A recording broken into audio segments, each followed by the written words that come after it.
Well, hello everyone, and welcome back to the Canal Sidings Model Railway channel. Today I'm hand holding the camera for a very different video. I intend to be moving around my room. At the moment you're looking down the room towards the window, and on the right hand side of the picture you can see North Grove, and below it, down there, Canal Sidings, and running around the room all the way around there and coming down to here, and then if we go across to the other side where I'm standing a little bit more, there is Inglethwaite, and the Inglethwaite goes all the way around there in that box section that you can see and comes all the way back round to where we came to just now, which is here by the warehouses. The reason I'm doing this is because it's time to have another move around in my railway room, in my train room. As you can see, North Grove sits in front of Inglethwaite, and Canal Sidings sticks out about 18 inches in front of Inglethwaite, which makes Inglethwaite impossible to operate unless I move North Grove. And the only place I've got to move it to is on my workbench, which, as you can see down there, is usually full up.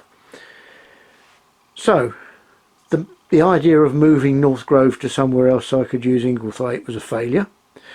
Also, Canal Sidings sticking out about 18 inches really ruins the experience of being able to get up close and personal with Inglethwaite.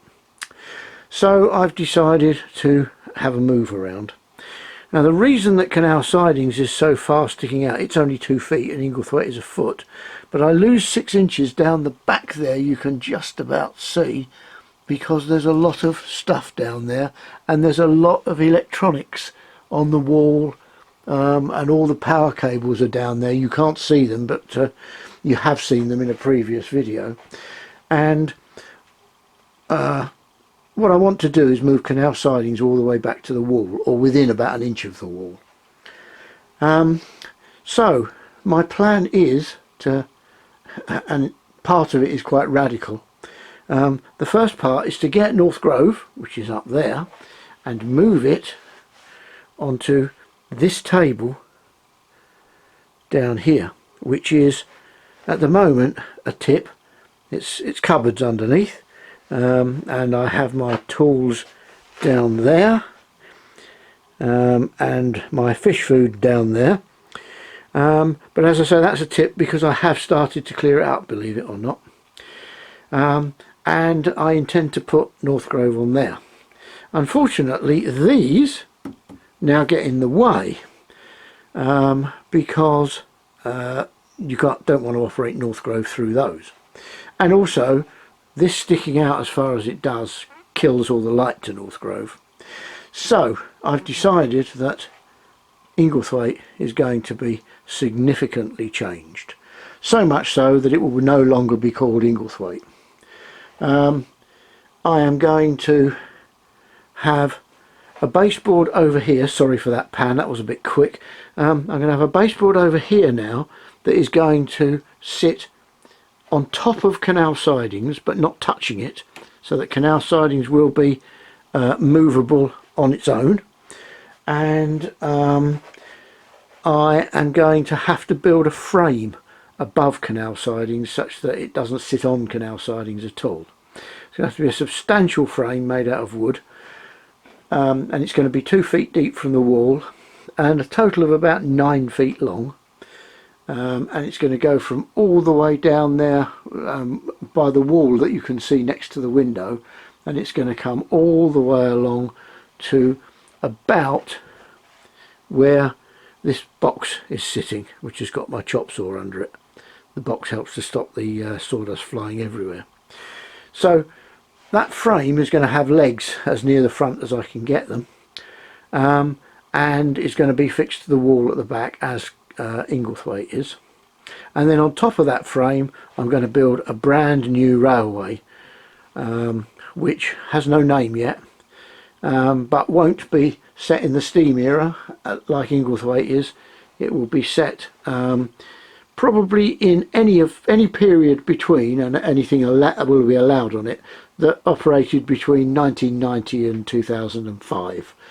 So I'm going very much more modern. My only steam era layout will then be this one. Sorry about the modern engine shed on there, that belongs to North Grove, but you've seen Canal Sidings before on this channel anyway.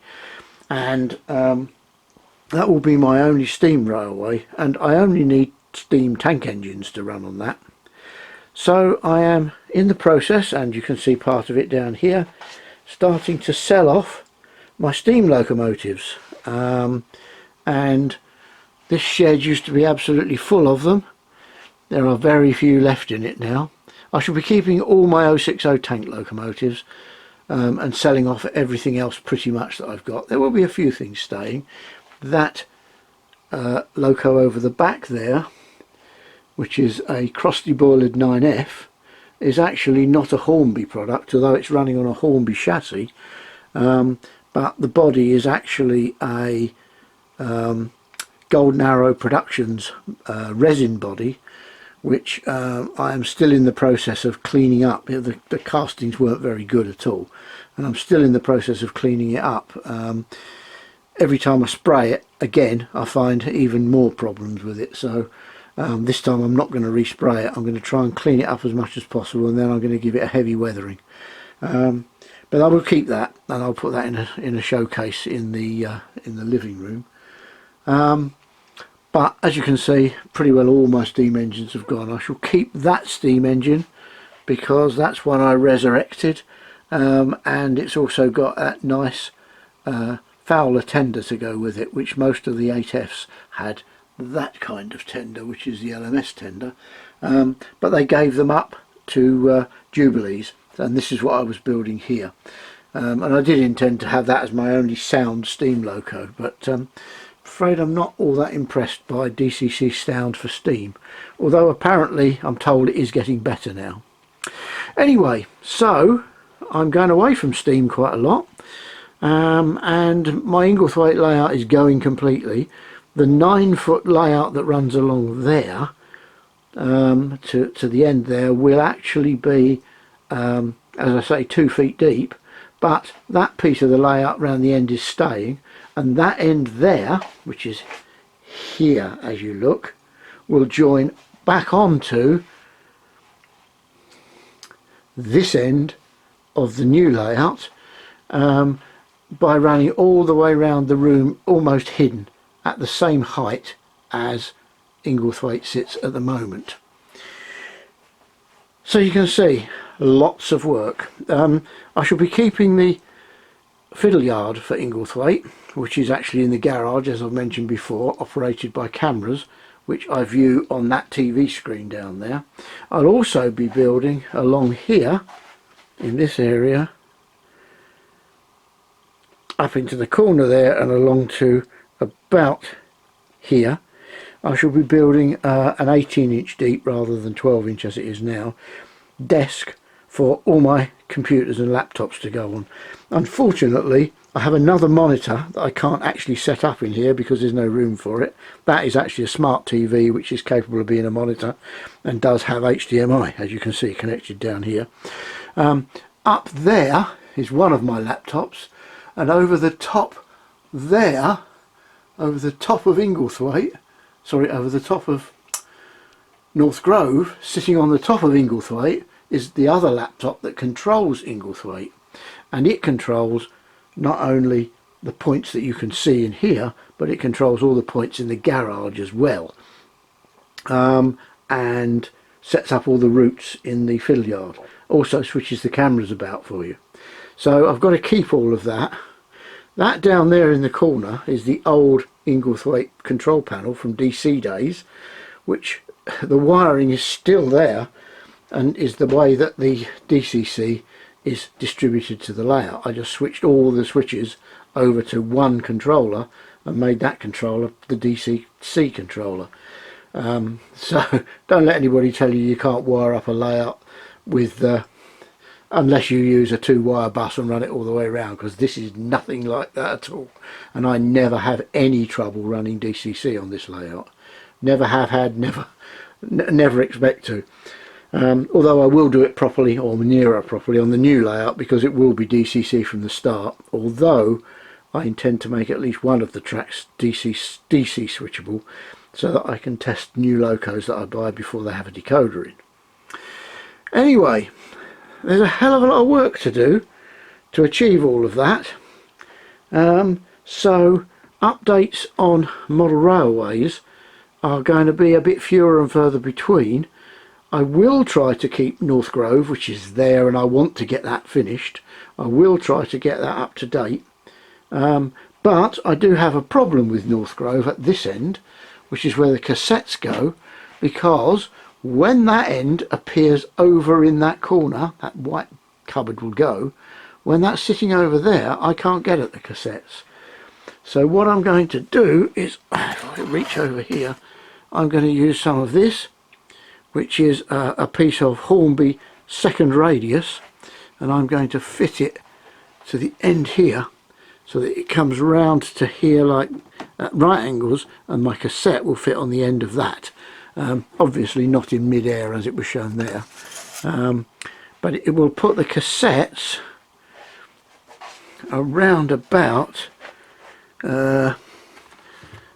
about here, just across the window, so just behind, or just to the left of where my monitors will be. Anyway, a couple more loco boxes there about to be put up on eBay, and if we look round here, there's a couple of locos there that have been prepared for eBay sale. So they will be up on eBay soon, along with several others. I think I'll put them up tomorrow for a finish on Sunday. And I've got about 40 locos that I'm selling. Some DCC ready, some DCC fitted, sorry, some just DCC ready, some neither. But they'll all sell, I think. So a quick update, just to let you know that I've not stopped doing model railways, but this room just doesn't quite work the way it is. I just need to improve it a bit more than I improved it with the last revamp. So thanks for watching. I'm sorry that this has been a handheld camera all the way, and I'm a bit shaky holding it. My arm aches now, so I'm going to wind this video up, say thanks for watching, and hopefully next time I'll be back with a much steadier hand, with a bit of an update on North Grove. What I have actually done on North Grove, just to tell you, is I have finished one of the inspection pits. It has its lighting units on. The other inspection pit is here ready, and here are its lighting units, built, tested and ready to fit. I've then just got to fit them in the holes. This and this are in the way, if you can see them. It's a cross member, so I've got to cut a little bit out of the top of that to let them drop in properly, and then after that the next thing is to start building the hard standing there. So as I said, I'm going to wind up for now. I'm just going to put this camera down if I can. Oh, sorry about that finger. I'm going to put the camera down, and I'm going to wind up and say thanks for watching, everybody, and I'll be back as soon as I can with some more updates.